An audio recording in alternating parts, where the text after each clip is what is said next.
Welcome to Talk the Talk with Melody, the podcast dedicated to breaking taboos and fostering empowerment through open conversations about menstrual health. Get ready to embrace your cycle and tune in to a journey of knowledge, empowerment, and menstrual health awareness. Hello, ladies and gentlemen, and welcome to another episode on Talk the Talk with Melody. I know it's been a moment since we did an episode here, and today you can see the changes, the difference, everything.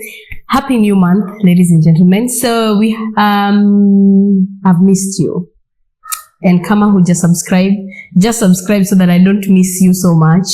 Yeah, so today I have a new guest joining us. Hey guys! Yes, and we are talking about something that we really love doing together.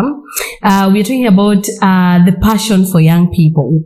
And before I let my guest introduce herself, I just want to let you know that I've been running an initiative called I Have a Voice Africa, and part of what we do involves menstrual health awareness, and that is how Jemimah and I got to cross paths, and we've been doing these mentorship initiatives through the schools around Watamu. So, hi Jemimah. Hi! How are you doing? I'm good, thank you, Melody. Thank you so much for having me today. Karibu sana, welcome. Yeah, thank you. Let my people know who you are, where you're coming from, and probably your favorite food or something. Okay, so hi guys, I'm Jemimah. I'm from the UK and I've been in Watamu since February, and actually I'm leaving in 2 days' time, which I'm really sad about, but I've made amazing memories here and I hope to come back. And my favorite food is definitely chapati. Ooh, so mbogi ya chapati tumeongezeka. So we're gonna ride into this topic just because I forget my notes, so I've just decided to have them written down. So I'm gonna ask Jemimah why she's so passionate about young people. Why are you so passionate about these young people? Okay, so I have always loved working with young people, being around young people, because I think they have this energy that just comes from within and from their heart. And I truly believe that you can make change from the younger generations, because they're the ones that are going to grow up and be the next leaders, the next doctors, the next lawyers. And without mentorship and people to look up to, they're not going to know which path to take. So through mentorship, like Melody does, they can know how to next go on to the next stages of their lives through education, through menstrual health hygiene. But do you think young people or people our age should really have the passion to empower young people? Do you think it's necessary? I think that I personally think that it's super necessary to want to help young people. I know obviously, not everyone loves, people that are younger than them, and that's also okay. But I think if you do have a passion within from your heart to help young people, I really think it's really important to give back what you've received. And if you've received life advice and maybe mentorship, I think it's a duty really to give back to younger people, to let them know the advice you've been given. Yeah, I totally agree, because I think for me, my passion is because someone mentored me. Someone came to school and told me to work hard because of so and so. Someone came and showed me it was possible to actually get to a university. So I finished university and I'm like, I'm doing the same thing that somebody did to me, and that shifted my mindset.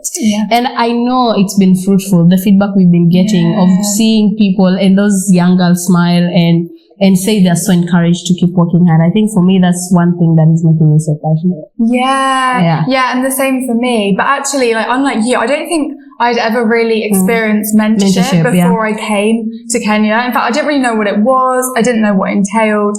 So I think coming here has been a really interesting experience for me, because I've been able to see you mentor those young girls and see the impact it has, even just a day, the smiles on their faces, the hugs, the inspiration. You can just feel the energy at those schools when you come and you speak to them. And I think going back to the UK, I'm going to have so much more knowledge on what mentorship is. And I really hope that it's something that can be continued for you, and that's something that I can, get involved in the future. Hello. I love it. So, we're going to take another trajectory. We're going to talk about, during the experiences that we were having, during the mentorship? What did you love the most? I think for me, what I loved is being able to go to a school full of people that I've never met. They're obviously a completely different culture to mine. I didn't know where we were going because I don't know Kenya. I've only just came to Kenya. But being able to just immediately relate to these girls, and they would find the same things funny. They would feel the same way about things, even though you're at such different stages in life. They're a lot younger, and that was just amazing. That there was just a universal feeling of excitement and just good energy that was created by this mentorship. I think that was just the most amazing thing. And being there with my friends like Melody and Terry and Betty was just amazing because I felt like we all shared the same passion. So to be able to do it with people that really truly loved what they were doing was amazing. I think what I loved the most about the mentorship was the friendship and the collaboration and cooperation. Like I knew when Betty is coming, I know we are sorted. When Jemimah is in the car, everything is sorted. When Terry is around, I know somebody's going to be taking photos. Like I was like, I'm so relaxed. Okay, I'm never relaxed during the events, but like I know somebody got my back. And man, if you're watching this and you'd really love to support us, please join us as well. Because we normally have those moments when we were like, yo, these are kids, they're so excited. And we are like, I remember there's a day we went to this school and we didn't have a gentleman and we had boys. So we had boys and girls. So we are like, who is going to talk to the boys? And we had this driver. Our driver, sorry. But we had to be like, you're gonna wear this t-shirt and you're gonna talk to those young men to empower them. Not to say ladies can't empower young men, but we just wanted a male figure to be there.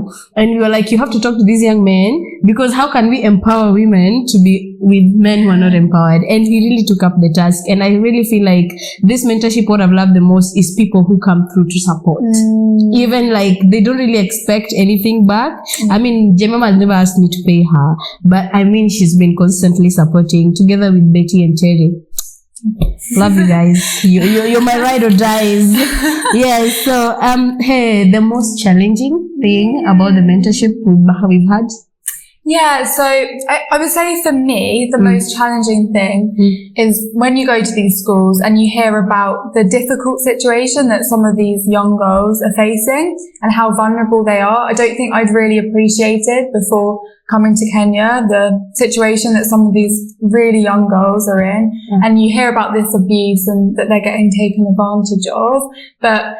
So I think for me, like, this is a challenge, but I know that there can be change created. And from doing these mentorships, even from that just one day, the impact of receiving a sanitary towel and getting told about, that there are options out there, that there is a future for you is so important. And I think it's something that from doing this, I'm now really interested in looking at in the future, being able to help girls that are super vulnerable to be able to access better opportunities for their future.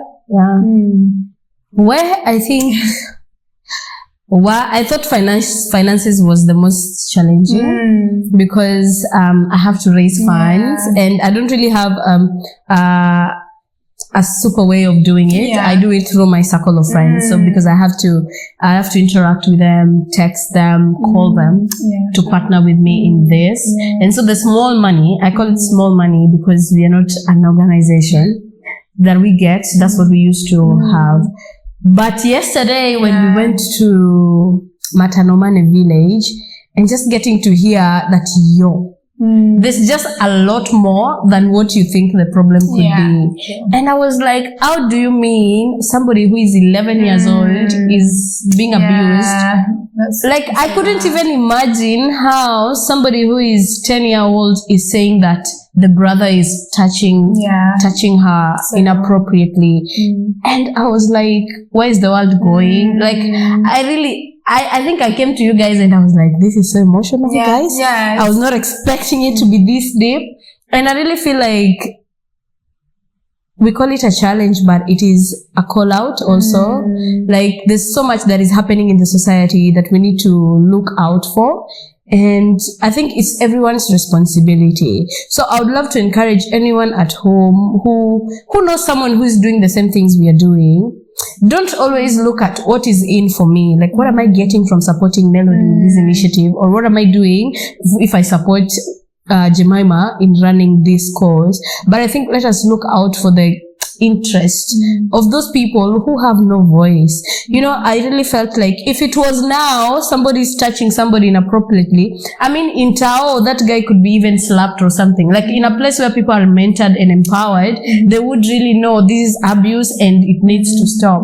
But in that village, even the chief herself was saying that some people don't have police stations. So before they could even get the money, the transport to report such cases of abuse, it would take them like a lot of money, and they would say, let's just be, because if I'm going to spend 1,000 bob just to go report I was raped, then let me just forgive this person and go. And that's why we have so many cases of people being abused that are not being addressed. And for us, that was really hurting. We really got hurt at a point. But we hope that the initiatives or the plans that we were able to share with the community and the administrators is going to work out.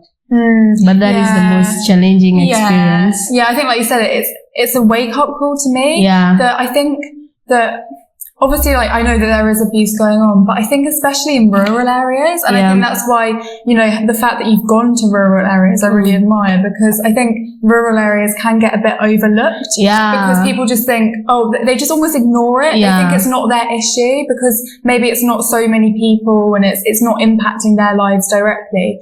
But there are people out there living in these villages that really need support and mentorship. And also the most hurting thing is maybe some of them might not know that's an abuse because we had to actually illustrate. Like if someone has touched your breast and they don't realize that's wrong. Because I'm like, maybe some of them do not actually know if someone touched me inappropriately, that's an abuse. So it's that deep, guys. When you get to the communities, when you actually go to the ground, there's a lot of things that are happening that many people think, why is Melody doing this menstrual health? Why are they even going to that village? There's a lot of things that happen that is making us feel like while you are having a very nice body, living in you have the privilege, somebody else is actually being abused and suffering. So that is why we do this, so that let us just share the love and show other people that it is possible to actually walk out of pain and stand up again. So one thing I want us to address, because it's what we've done so much. What's your ideas about menstrual health? Is it something that should be discussed publicly? The reason why I'm asking this is because when I'm raising money, the things I encounter, you guys. So I have men who they say, don't post a picture of sanitary towel. Or don't send me a picture of sanitary towels because I don't know what.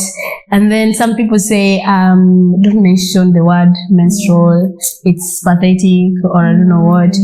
But I can't support this because it's sexual stuff. And I just wanted to hear your opinion. What do you think people should unlearn or should learn about menstrual health awareness? So obviously only girls get periods, but I think that menstrual health awareness is universal. It should be universal. And I think there is a bit of a taboo, especially for men, to talk about menstrual health because they consider it to just be a girl issue and it's a bit gross for them. But I think it's very important for men to know about it because, you know, it impacts their partners, their wives, their friends, their children.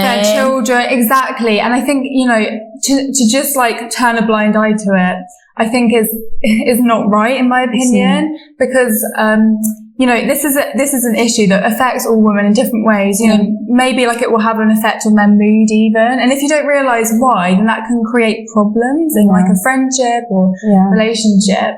So I think like there is definitely a lot of learning for men to do. I think a lot of breaking down of stigma of menstrual health, because I think it is still like when you say it, men kind of maybe get a bit cringed out. And you're like, why are you doing that? And they're like, I can't support that because, you know. I used to get angry when someone tells me that. I'm like, what the hell are you even saying?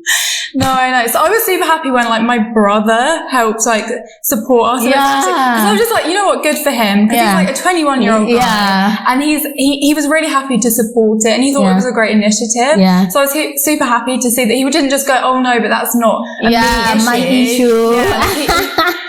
Yeah. I think that men should all change. Stop it, guys.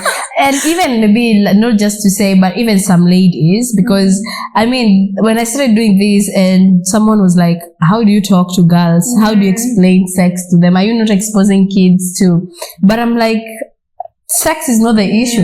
My issue is these people need to be aware that this something is happening. It's not like when I'm going to talk about sexual reproductive health, I'm telling them to go have sex. No. Yeah, I'm actually telling them that it is happening, and maybe some of you could be in it, and this is how you could get out, and we want you to get out because of A, B, C, and D. So I really think the stereotypes around menstrual health should stop, especially coming from the other gender. It's not.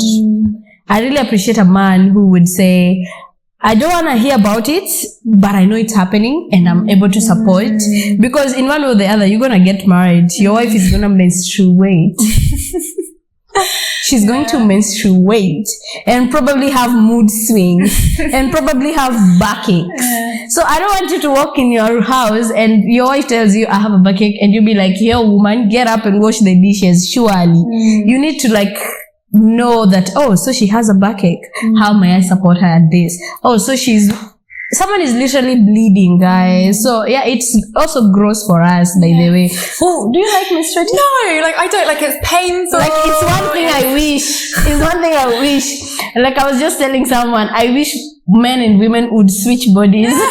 Like certain times of the month. Like when it's like, and month, could you borrow my body for a week? Because I'm like, how? And I really even think that maybe even the government should set out some rules, you know, to let the ladies rest when they are menstruating. Because how do you expect someone to deliver at work like a man is when she's having backaches, headaches? Some people really have weird. They can be sick even. Yeah, some people vomit, like.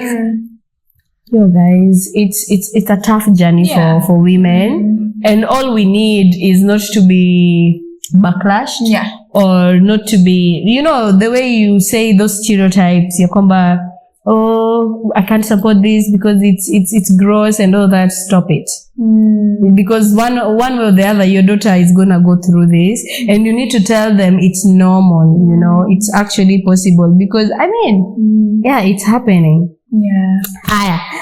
Maybe the question you're not expecting, because we normally have, we want to share something not interesting. It's not interesting. Are you ready? Oh, it's not interesting. Very ready.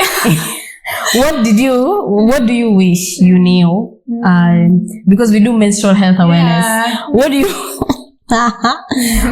you wish you knew before you started your menses? Like, before I started. Yeah, what did you wish you were told? Because right now we talk to people who are almost and they're not yet, but we tell them this is what happened. But like, so I want you to connect that, what you wish you knew regarding to your experience in menses before.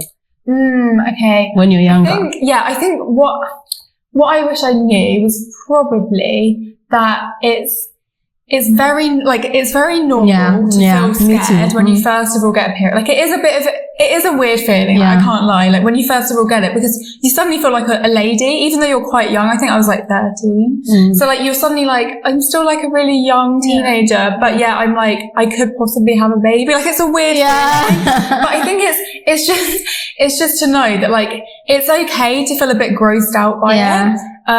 Like it's a very normal response, but that there are loads of other girls going through it, and literally every single girl goes through it. And I think maybe just like to chat to your friends about it, try and be open with your mum about it. I know maybe that's not really comfortable for everyone, but just with someone like that you feel super like comfortable with, so just maybe chat to them about it, and just be open and honest about how it makes you feel. And also like it's okay like if it makes you feel a bit moody sometimes. If you get pain from it, like you shouldn't feel ashamed of that. Like it's not your fault. So For me, I think I wish, and this is something that I would do even to my children, if I get girls, amen, I would have this conversation.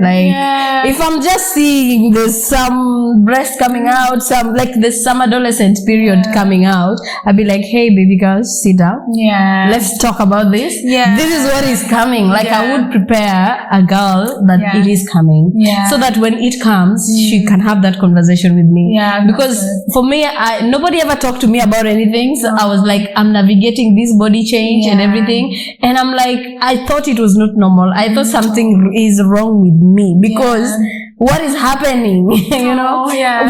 What do you mean? I'm seeing blood. I'm like, am I hurt? Because the first thing I thought, I'm hurt. So I used to cry a lot and I'm telling my mom, I'm hurt.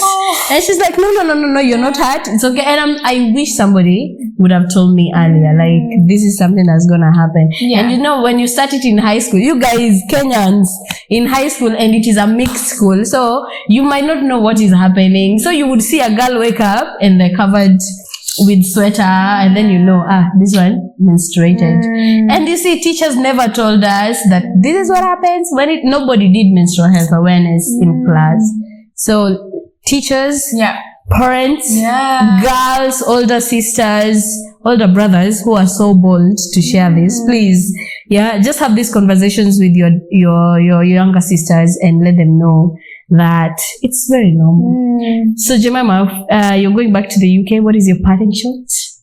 Oh, well, I just want to say I've had the most amazing time here in Kenya.